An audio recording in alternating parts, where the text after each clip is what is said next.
What's up, everybody? We're back, and I'm here with my buddy Grifka, and I want to do this right now. Grifka, if you give me a second. For years now, we've been talking about this tight end, number 85 for the Detroit Lions, and I know your hatred for him. He's now gone. I finally came around and was glad to see this guy gone.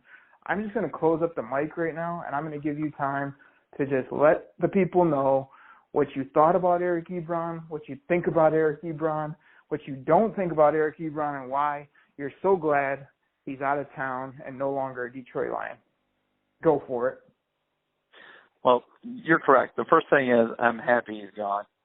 I guess it all stems from my view of the draft. I'm not one to, taking tight ends in the first round. I find them luxury picks. If it's the only thing you need on your team, fine. So I remember this, like it's yesterday, Derek.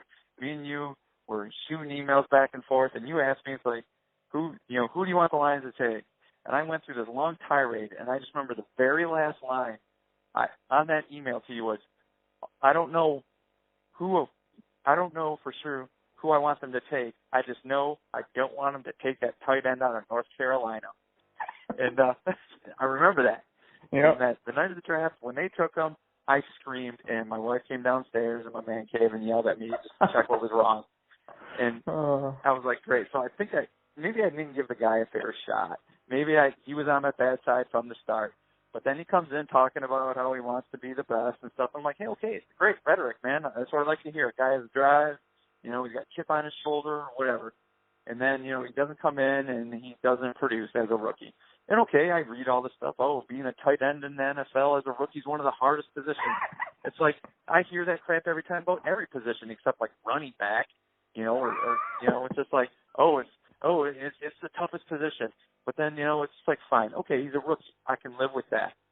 And then during the off season, all he does is run his mouth off. It's just I'm going to get better. I want to be a Hall of Famer, blah, blah, blah, or, to the Pro Bowl. He comes out the second year. This guy's, it's like, okay, we're gonna run plays for this guy. Yeah, he would make a tough catch here and there, a diving one. It's just like, oh, where'd that come from? And then it seemed like he'd be wide open. Stafford puts it on his numbers, and he just drops it. And I realize that's concentration, and maybe you can teach that or whatever. It's like, hey, concentrate on the ball. I'm not talking, right as the ball's hitting his hands like the linebacker, DB's coming up and drilling the ball from him. No, this ball, nobody's around him, and he's dropping it. And then he's just looks, he drops his head and jogs back, I'll get him next time, guys. It's like, but you never got him next time. I mean, it was bad when, we're in the red zone and we're throwing the ball to Fourier, and people are wanting this guy to come back, and Fourier's not even on anybody else's team. He got cut, and nobody else picked him up. At least he caught the ball in the end zone. I mean, ME-BRON just did all these talking, it's just like, dude, at least kind of know the team you're coming to. If you don't produce, the fans are going to boo you. I mean, people say Philadelphia fans, they boo everybody. Hey, but at least Lions fans will give you a chance. I mean, and if you don't start to produce at some point, you're going to get booed. And I think it wore on him, and he always, maybe he just wanted everybody to like him, and he thought he could say the right things about, oh, I'm gonna improve, I'm gonna do this, but he never did it. I'm not saying he didn't work hard, but the guy couldn't block anybody. I mean, he couldn't really catch. I mean, he was never really dependable.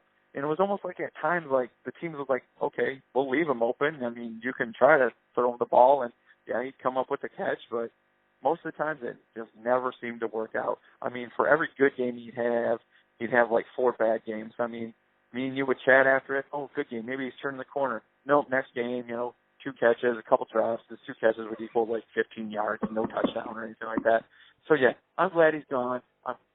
Hey, I wish the guy don't want to do harm, but, go to Indianapolis, try to prove Lions fans wrong. But, hey, we all know that you're going to suck in Indianapolis, too. I mean, so, yeah, don't let the door hit you on the way out, buddy. See ya. Everybody, there's not much more to say. Grifka hit it all.